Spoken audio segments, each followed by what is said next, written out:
idea is simply this: America was built by and for the white Christian people of this nation. Tonight, a neo-Nazi in Pennsylvania, a small rural town near the New York border, splitting apart by a growing movement filled with hate. The man at the center of it says Trump's election has emboldened him and his followers. Are you a neo-Nazi? Do I embrace it? I don't try to push it away. Well, you're wearing a swastika on your shirt. Exactly. Donald Trump facing growing backlash tonight to his dinner last week with prominent white nationalist Nick Fuentes at his private Mar-a-Lago club. The Holocaust-denying podcaster Fuentes arriving at Mar-a-Lago as a guest of rapper Ye, formerly known as Kanye West, himself engulfed in controversy for past anti-Semitic remarks. Governor, I want to ask about the spike in hate against Jews in the United States. You told the New York Times that you believe former President Donald Trump's, quote, intolerance for everybody has contributed to the surge in anti-Semitism and Islamophobia. How so? Well, look, when you show intolerance towards everyone, which is what he does, you give permission as a leader for others to have their intolerance come out. Christie is referring to a civil rights investigation that was launched against 7 schools. There were numerous allegations of anti-Semitism and Islamophobia on campus. The Department of Education looked into it. Intolerance towards anyone encourages intolerance towards everyone. And that's exactly what's going on here. Donald Trump has been spreading misinformation from the very start. Remember when he made the announcement that the Hamas attack was funded by U.S. tax dollars and that Israel was very unprepared for the attacks? This premeditated disinformation scheme was meant to stir up the undereducated and get them to donate to his re-election campaign. He followed those lies up with, if he were president, none of these things would be happening. This is the type of hook that typically gets his cult members to fall for his garbage. The guy who sits on a golden toilet and flies around in a private jet is indeed a con artist that tricks his followers into giving him money. And that's been going on for quite some time, not just with Donald Trump, but with university professors on some of our most elite campuses in this country, with university administrators and presidents who have been unwilling to stand up against anti-Semitism on their campuses, most particularly. And there should be no campus in this country where a Jewish student is afraid to leave their dorm, a Jewish student is afraid to go to their classes, a Jewish student is afraid to go to even have a meal in the dining hall. When you are a leader and you project intolerance toward others, it gives your followers the permission to act the way that you do. That's what Christie said.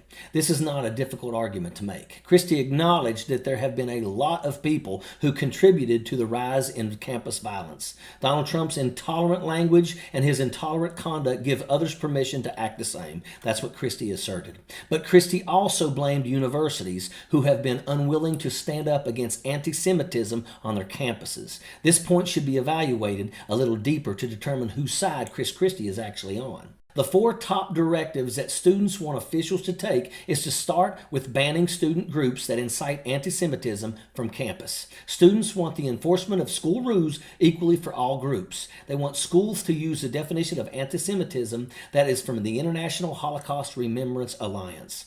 That definition states that anti-Semitism is a certain perception of Jews which may be expressed as hatred towards Jews. Rhetorical and physical manifestations of anti-Semitism are directed towards Jewish or non-Jewish individuals and or their property, towards Jewish community institutions and religious facilities.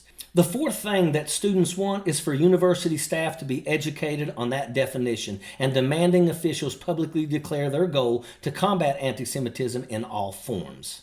If you get the opportunity to go to college, you would expect to feel safe. You should be able to go about your day without feeling ashamed of who you are. A college campus is the last place that anyone should be feeling unwelcome because of religious beliefs or live in a fear of indiscriminatory violence. But several events have stood out in national headlines. There have been a hotbed of emotions and a lot of finger pointing. So when Chris Christie points the finger at universities, it's something to evaluate. Right-wing think tanks like the Heritage Foundation are blaming DEI for the upward trend in violence, but this couldn't be further from the truth. Violence has been on the rise, but it's not because of the woke agenda. Extremist Republicans want their supporters to think that public education is under attack by liberal policies and have been trying to vilify diversity, equality, and inclusion as a cause of violence that has been documented on college campuses across the country. That argument is garbage, and it begs to question the underlying motivation that Chris Christie has in speaking out on education in America.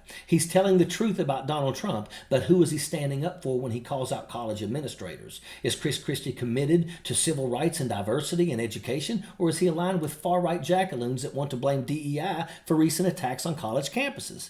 It is definitely something to consider. I would ask blacks, were you better off 4 years ago? Of course you were.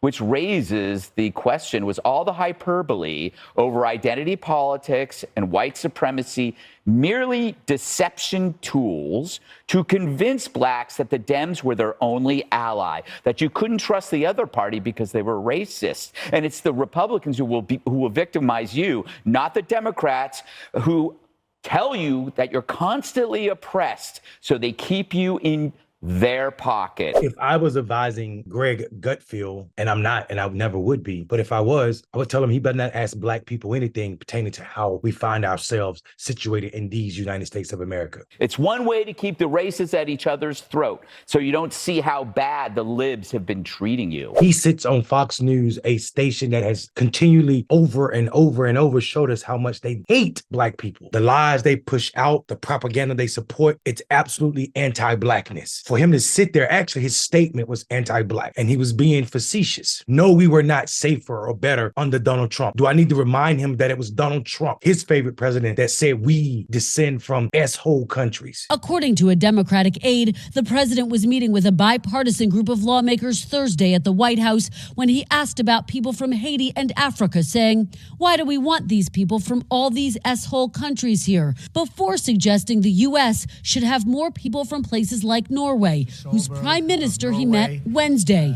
"Why do we need more Haitians? Take them out," he said, according to two sources briefed on the conversation. Many say this latest controversy is just not surprising. Remember, the president launched his political career by suggesting President Obama wasn't born in the United States, something that many saw as racist. In his first official campaign speech, former candidate Trump said some Mexican immigrants were bringing crime to the U.S. and were rapists.